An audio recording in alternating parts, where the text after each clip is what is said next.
Ukiona baba amefika mahali pa kulala ndani kisa anaumwa, ujue kweli amebanwa, kweli anaumwa kisawasawa. Wababa walio wengi, hata kama yuko hoi vibaya mno, kwa ajili ya matumaini ya familia analazimika kuamka. Ataenda ameshika mbavu, ila ataenda kupambana. Ataenda anafuta machozi, ila ataenda kutafuta. Kwa nini? Akilala yeye na familia imelala, akilala yeye na matumaini ya familia yamelala. Na ndiyo maana kama mwanamke unaishi na mwanaume mwenye spiriti ya namna hiyo, jifunze kumtia moyo, jifunze kumtia moyo ili aendelee kupambana. Mwombee, piga magoti, mwombee, kwa sababu akipata yeye, familia imepata; akikosa yeye, familia imekosa.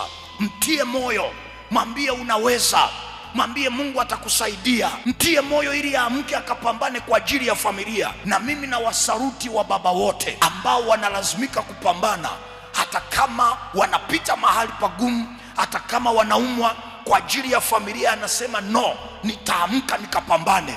I salute you in the name of Jesus. Na mimi nawaombea wababa, Mungu awafanyie wepesi kwa jina la Yesu. Mungu awasaidie, awafungulie milango ya baraka, kwa sababu mmebeba matumaini ya familia. Mama, jifunze kumwombea huyo mzee, jifunze kumtia nguvu. Anapitia mambo mengi kwa ajili ya familia. Na baba unayenisikiliza, Mungu akufanyie wepesi kwa ajili ya matumaini ya familia uliyobeba. Na familia yako haitaangamia as long as unaishi na as long as una Mungu. Familia yako haita